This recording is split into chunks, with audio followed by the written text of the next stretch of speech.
Ecamm Live is one of my favorite software applications, but if you just downloaded Ecamm and you're staring at a screen full of buttons and windows, it can kind of feel like a lot. So in this video, I'll walk you through exactly what you need to know to get Ecamm up and running, whether you're streaming, podcasting, producing live events, or you just want to build a simple video production workflow. We're not going to be covering every feature of Ecamm Live here, just the essentials of what you need to get up and running, and I do want to thank Ecamm for sponsoring this video because it's one that I've been wanting to make for a long time, and it's really cool to be able to do that in partnership with them. So at its core, what Ecamm does, what I'm doing here, is it helps you combine audio, video, and graphics into a professional looking production. You can download it directly from ecamm.com, and there is a free trial if you want to test it out. Just remember that Ecamm is Mac only software. Any M-series Mac should be more than capable of giving you great results. I mainly use it on this computer, which is my M1 Max MacBook Pro, and then also my base model M1 Mac Mini. Now, like many apps, when you first launch Ecamm, macOS will ask for camera and microphone permissions, so make sure that you allow those. And then once you're in, you're going to see Ecamm's modular interface that I showed you earlier. This is super flexible and it can be rearranged in any way that you want, so don't be afraid to move things around or close things or resize things. But for now, to simplify things at first, I recommend closing everything except for scenes, which is this long window right here right next to me, overlays, which is the one right here, and audio, which is the one over here. And the other thing to keep in mind is to go up to the menu and click on Profile. Right now I am recording, so my options are a little bit different than what you'll see if you're not recording in Ecamm. But there is an option to create a new blank profile or rename your current profile. Profiles are essentially presets of scenes and camera settings and all that stuff that you can switch between for, different users, different shows, different purposes, all that kind of stuff. Now, when it comes to recording and streaming, Ecamm does give you a few options. You can choose to just record, just stream, do both at the same time, so you're recording your stream, or you can turn both of those off and just use Ecamm's virtual camera, which means that you'll be able to select Ecamm as a video source in other applications like Zoom, Discord, or whatever, so you can use all of Ecamm's graphics and powers and all that in those other applications. But before you start recording, let's tweak a few basic settings. All I need to do is click on the gear icon to bring up my settings. Now, the first thing we're going to do is go over to our stream tab, and this is going to let us choose our stream size. I am recording in 4K because I'm using the Elgato Camlink 4K. That's what I'm running my camera into right now. So my stream size is set to 4K, my shape is set to 16:9, and my frame rate is set to 30 FPS. But you can change these settings to match your camera and your purpose. There's even a vertical option if you want to use Ecamm for vertical video. Now, we are also going to need to choose where we're going to stream to. So if I click on destinations, you can see I've got a few channels and a few platforms connected here. All you need to do is click add new destination, and then you can add your account, and Ecamm will be able to stream directly to that. And if we go over to the recording tab, if you're going to be recording, this is where you can set some of those parameters. You can have the option to record all broadcasts. So that means anytime you're streaming, it's also going to be recording. You do have the option to do isolated audio and video tracks if you need to. And the big thing for now is just to click on the choose recordings folder and make sure you know where any recordings are going to be saved. We can now move over to the audio tab. So if we want to choose our speakers where we're going to hear our Ecamm output, very helpful if you want to monitor your audio or you're doing interview mode, you can select that right there. And then the other thing just to take note of for right now, although you don't have to do anything, is that this is also where you can add in a microphone delay if you need it. Now, as I click through these tabs over here, you can see that there are a lot of options and settings within Ecamm, so feel free to go through these and poke around and change things that make sense for your workflow, but the basic ones that I pointed out just now are kind of all you need to get started. So now that we've done all that, we are ready to make our first scene so that you can be seen by your audience. Going back over here, you'll see my scenes panel. That's this one right here that I've kind of extended out. Scenes are really at the heart of Ecamm Live and everything that it does. And you can create all kinds of different scenes. So for example, I have a default scene. I usually double click on that to rename that main, and my default scene in my brain is just always called main. But I can create a new scene, and by default, it's actually using my MacBook's built-in camera, but we can click up here and choose source as blank. And that means it's just going to be a blank background. Or we could also use a camera or a screen share or a video file. I do often like using blank backgrounds to start scenes. And then what I can do is click add a camera. And now we've got a camera. I don't want my computer's built-in camera. I would like my really high quality camera over here. So now I can place this in the corner if I wanted to. I can then also add, say, a screen share, for example. And now here is my computer's desktop.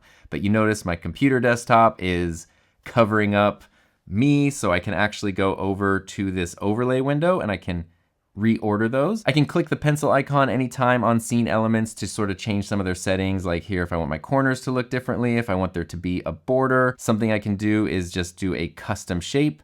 And now I can just drag this and essentially kind of crop it and reframe it. So now this is scene number 2.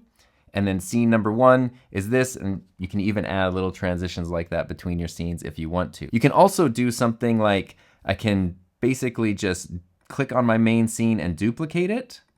And now we can call this a main CU. Now, if you want to, you can click this little magic wand icon, and this is gonna bring up your camera effects. And anytime you choose a camera source in Ecamm Live, you can actually crop in and adjust that. So I'm going to zoom in on there, and now I kind of have a close-up shot here. So my main scene is just this, and now main close-up is a close-up, and my second angle is a second angle over here. Anytime you're creating a scene though, you wanna make sure that you have your audio selected. So right now, I have Camlink 4K selected because I'm using the audio that's coming from the camera connected via HDMI. You can also add an additional custom source if you want to, and then you also have system sources. So if you want to include sound effects, audio from video clips that you're playing, if you want system audio like application sounds and stuff, you can do all of that right here. And you have a bunch of different ways to switch between scenes within Ecamm Live. You can just use your mouse and click on different scenes, kind of like I'm doing right here. You can use your keyboard, you can set hotkeys, you can use a Stream Deck. Something I love to do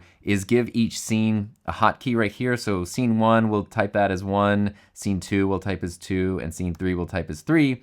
And now when I press the 1, 2, or 3 button on my keyboard, it will switch between those. That's pretty easy, but here's another really fun thing. I have an MMO mouse. If you've ever seen a mouse that has all the buttons on the side, this is basically a mobile number pad. So now when I'm doing streams, I can actually just click these buttons to switch between it super discreetly, and you can hear the clicking there, but I don't have to do anything else or use a switcher or anything. I can just use the mouse that I'm probably already using for my stream. And if you are streaming, you can click the little comment window to bring up comments. So the modular interface of Ecamm is very contextual. If I'm doing something like I'm doing right now, where I'm just recording, I don't need the comments section, but if I'm streaming, then I would want to bring up my comments. And I can click on any comment to then pop it up in the scene. Now I did mention these camera controls, but this is also great, not just for dialing in your personal style, but if you are using multiple cameras and you're switching between them, you can adjust the colors and the style of each source individually, and that's a really good way to make everything match up. So if you're switching between 2 or 3 different cameras, you can use this to dial things in so that each camera matches. Now I did mention the overlays option a little bit ago. This is how you add graphics and text and branding to your production. I have this little PNG image of my initials here, so if I wanted to use this as a watermark, I can add it and then resize it and just sort of position it down here in the corner. And now on my overlays window, you can kind of see show in current scene. So that means when I switch to my other scenes, that's going to go away. It's going to come back when I come to this scene, or I could drag that up to all scenes. And now when I switch between those, that will stay there. So graphics can be scene based or entire production based if you want. Now, before you hit go live or you start recording, always test your setup first. Click record, run through your scenes, check your audio, check your camera angles, and then play that back to make sure everything looks good and sounds good. You might notice one of the most common things that happens is that your audio and your video are slightly out of sync. That's just a thing that can happen anytime you're combining different sources. It's not a problem, and it is super easy to fix in Ecamm. If you remember, going back into settings, going into audio, I mentioned this is where our mic delay option is. My HDMI source that I'm using does not need any delay right now, but when I use a USB source, microphone, a Rodecaster, whatever, I usually have to add 2, 3, or 4 frames of delay. And once your audio sync is dialed in, you shouldn't have to touch it again unless you swap out gear and add new stuff, then you might need to adjust. So now that you've tested everything, you can either hit record to start your production, or you can choose your streaming destination and click go live. If you've already scheduled a live stream on YouTube, you can even select that pre-scheduled stream directly with Ecamm. Otherwise, when you click the new icon, you can create a new stream directly within Ecamm. Now, without getting into too much technical detail, I do just want to point out you can click the interview mode and turn that on, and this will let you bring guests into Ecamm Live, which you can add as sources, both their audio and their video.